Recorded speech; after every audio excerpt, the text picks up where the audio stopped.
Dunwich, England, once the capital of medieval East Anglia.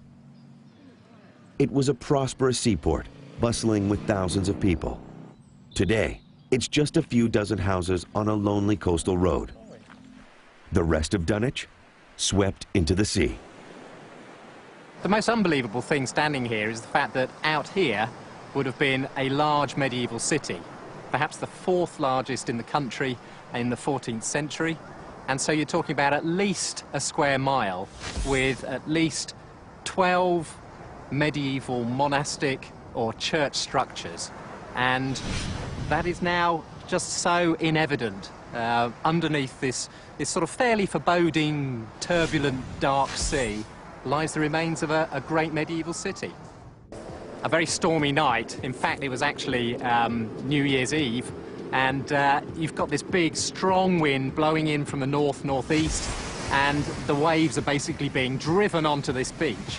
And what's happening is that as the tide rises and the wind and the waves sort of encroach up the beach, they begin to cut away at the foot of the cliff. This cliff is made out of sands and gravels and has no sort of inherent strength.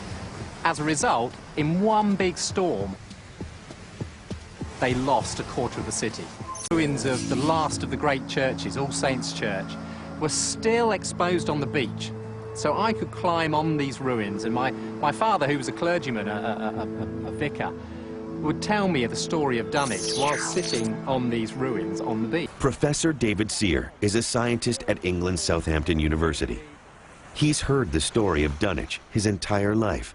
Now he's searching for the last remains of this sunken city. He's used high-tech sonic imaging to produce a picture of the ocean floor.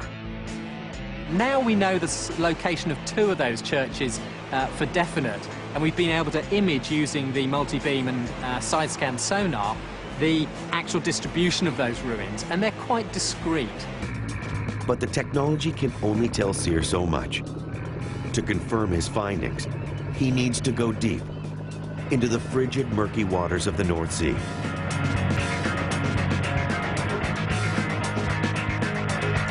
An underwater metal detector will serve to locate any remnants buried beneath centuries of silt.